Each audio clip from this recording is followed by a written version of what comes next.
बात, चलिए बात, इनको पूरे सत्र के लिए बाहर निकाला जाता है, पूरे सत्र के लिए आपको बाहर निकाला जाता है। चलिए चलिए बात, गुंडागर्दी करेंगे हम, चलिए बात। एथिक्स कमेटी को भेज के I will terminate your membership, I will terminate your membership. अब चलिए यहां से बात,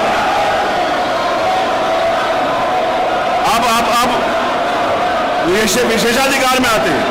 इन लोगों ने कभी भी लोकतांत्रिक मूल्यों पर इनका विश्वास नहीं रहा है और ये लोग जानबूझ करके उन सभी मुद्दों पर हम लोग एक सार्थक चर्चा को आगे बढ़ाना चाहते हैं।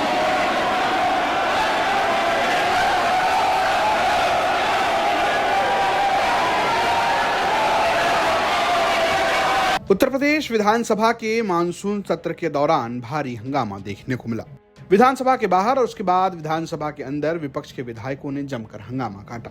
राम मंदिर चढ़ावा चोरी के आरोप को लेकर उन्होंने सरकार को घेरने की कोशिश की और इस पर बहस की मांग की। ऐसे में जब योगी सरकार ने अनुपूरक बजट पेश करने की कोशिश की तो खूब हंगामा कर गया। मुख्यमंत्री योगी आदित्यनाथ का संबोधन शुरू हुआ तो सपा के विधायक वेल में आ गए और हल्ला गुल्ला करने लगे। इस दौरान मुख्यमंत्री बोलते रहे, तभी विधानसभा अध्यक्ष सतीश महाना गुस्से में आ गए। उन्होंने सभा विधायक सचिन पर आरोप लगाया कि वो प्ले कार्ड लहरा रहे हैं और उन्हें विधानसभा से बाहर निकल जाने को कहा और इसके बाद गहमागहमी बढ़ गई। एजेंडा हाउस का तय किया गया था,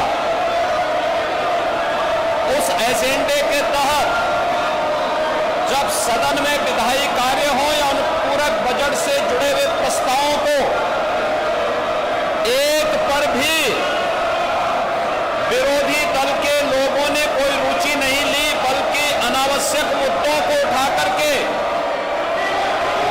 सदन के बहुमूल्य समय को ये लोग नष्ट करना चाहते हैं। मान्यवर, सदन प्रारंभ होने के पहले ही और दलीय नेताओं की बैठक में भी सत्ता पक्ष की ओर से स्वयं संसदीय कार्य मंत्री ने भी और मैंने भी इस बात के लिए आश्वस्त किया कि नियम के अंतर्गत जो भी प्रस्ताव सदन में आएंगे हम उनमें चर्चा भी कराएंगे और सरकार उनका जवाब भी देगी।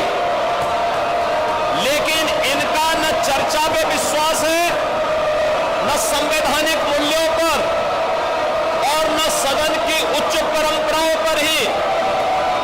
इसीलिए इनके द्वारा लगातार हाउस को डिस्टर्ब करके उत्तर प्रदेश की 25 करोड़ जनता के हितों के साथ ये लोग खिलवाड़ कर रहे हैं।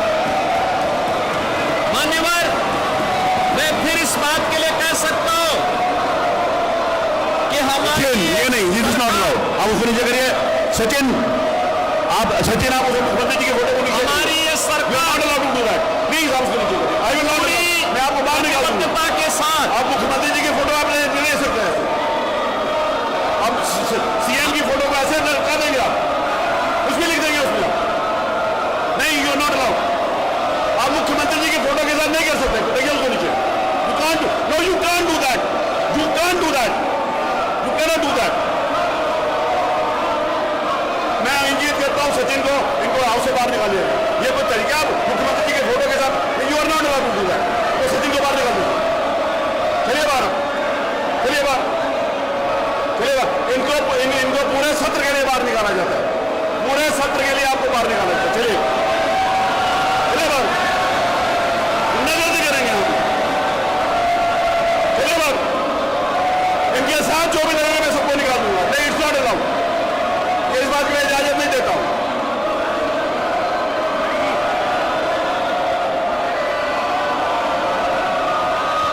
आप लोगों का चरित्र ही है, आप लोग करना ही ये चाहते हो। आप लोग सोच कर आए थे कि आप ऐसे करोगे, उनसे छीन लिया जाए वो कागज।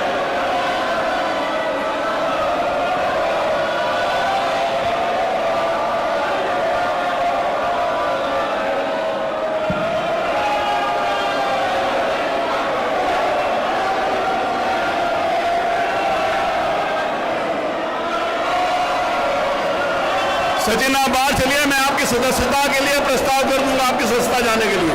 एथिक्स कमेटी को भेज के I will terminate your membership, I will terminate your membership. अब चलिए यहां से बाहर। आप विशेषाधिकार में आते हैं। बहुत सारी बातें आपकी जो मैं यहां पर बोल नहीं रहा। बहुत ज्यादा लॉयल बनने की कोशिश मत करिए। मैं विधानसभा के प्रक्रिया को आपको इस बात का इजाजत नहीं देता कि आप करो। ये अलोकतांत्रिक आचरण समाजवादी पार्टी का पूरा प्रदेश देख रहा है। इन लोगों ने कभी भी लोकतांत्रिक मूल्यों पर इनका विश्वास नहीं रहा है और ये लोग जानबूझ करके सदन की भी अवमानना करके लोकतंत्र की खिल्लियां उड़ाना चाहते हैं। इन लोगों को कोई भी लोकतांत्रिक मूल्यों पर इनका विश्वास ही नहीं रहा है। इसीलिए ये लोग लगातार सदन का माहौल खराब करने का प्रयास कर रहे हैं। मान्यवर, मैं केवल एक बात के लिए फिर कहना चाहता हूं कि सदन में हम लोग हर मुद्दे पर चर्चा करने को तैयार हैं और उन सभी मुद्दों पर नियम के अंतर्गत जिसको भी पीठ के द्वारा चर्चा के लिए यहां आमंत्रित किया जाएगा, उन सभी मुद्दों पर हम लोग एक सार्थक चर्चा को आगे बढ़ाना चाहते हैं।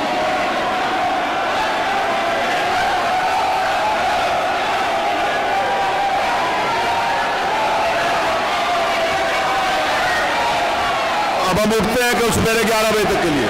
दरअसल इस दौरान गहमागहमी इतनी बढ़ गई कि कुछ मार्शल्स भी स्क्रीन पर नजर आए और उन्होंने मामले को संभाला। फिलहाल इस विवाद के बाद विधानसभा सत्र को अगले दिन 11 बजे तक के लिए स्थगित कर दिया गया है। पवन जी, एक बात होती है, क्या आपको कभी ऑफर नहीं आया बीजेपी की तरफ से? बहुत बार आया। आया। कैसा आया? आया। क्या ऑफर आया? आया, हमने बताया था राष्ट्रीय अध्यक्ष जी को। आया। किस तरह का ऑफर आया? मतलब सब आया, विधायक मंत्री सब आया। जानते हैं, ये भी घटना बता दें आपको, हम मेरे पिताजी, जैसे मैंने राजनीति शुरुआत की तो मेरे पिताजी कभी नहीं चाहते थे, लेकिन जब मैंने राजनीति में मैं प्रवेश कर गया, लखनऊ स्थित उपाध्यक्ष हो गया, तो ये भी बहुत महत्वपूर्ण घटना है। नेताजी का फैजाबाद आगमन था, तो मैंने कहा कि आपको मेरे घर चलना। कहे हाँ चलेंगे तुम्हारे घर। मैं जेल से छूट के आया था, वही मेरे ऊपर गैंगस्टर और सारे मुकदमे दर्ज हुए थे बहन जी की सरकार में, उसके बाद मैं छूट के आया था। तो मैंने कहा आपको मेरे घर चलना। कहा चलेंगे। नेताजी मेरे घर आए, अंगूरी बाग कॉलोनी में। मेरी माता जी ने खाना बनाया था। नेताजी ने जो मेरी माता जी ने बनाया था, पूड़ी सब्जी दही कचौड़ी दही बड़ा जो था सब खाया। नेताजी ने बैठ के पूरा आराम से सब खाया और खाने के बाद कहा कि और कुछ बना है। तो हमने मम्मी बुलाया अपनी माता जी को, तो उन्होंने पूछा क्या नाम है आपका? कहने मेरा नाम गीता। कहने बताइए कुछ और बना है? कहने जो बना था सब खिला दिया। फिर उन्होंने मेरी माता जी ने कहा नेताजी से ये पढ़ते लिखते नहीं है, क्या होगा इनका? नेताजी ने कहा पवन के कारण आज मुलायम सिंह यादव इस दरवाजे पर आए हैं और देखना वो एक दिन वो भी आएगा। आज मेरे आने पे डीएम कप्तान बाहर खड़े हैं, एक दिन पवन भी आगे जाएगा, डीएम कप्तान भी बाहर खड़े होंगे, पवन बड़ा आदमी नेता बनेगा। और मुझे नेताजी ने बनाया, उस स्थान पे पहुंचाया। ऐसे थे धरती पुत्र मुलायम सिंह यादव जी। तो उसी दिन से मेरी माता पिता मेरे पूरा परिवार का एक लगाव है नेताजी के परिवार से। जब ये सब बातें आई कुछ लोगों ने कि भाजपा ये सब, तो मेरे पिताजी ने तुरंत मुझको फोन किया, कहा जीवन में भूल न करना, जीवन में गलती न करना। ये चीजें मेरे पिताजी ने बहुत सख्ती से मुझसे बात कही थी। मैं बहुत ईमानदारी से आपसे कह रहा हूं,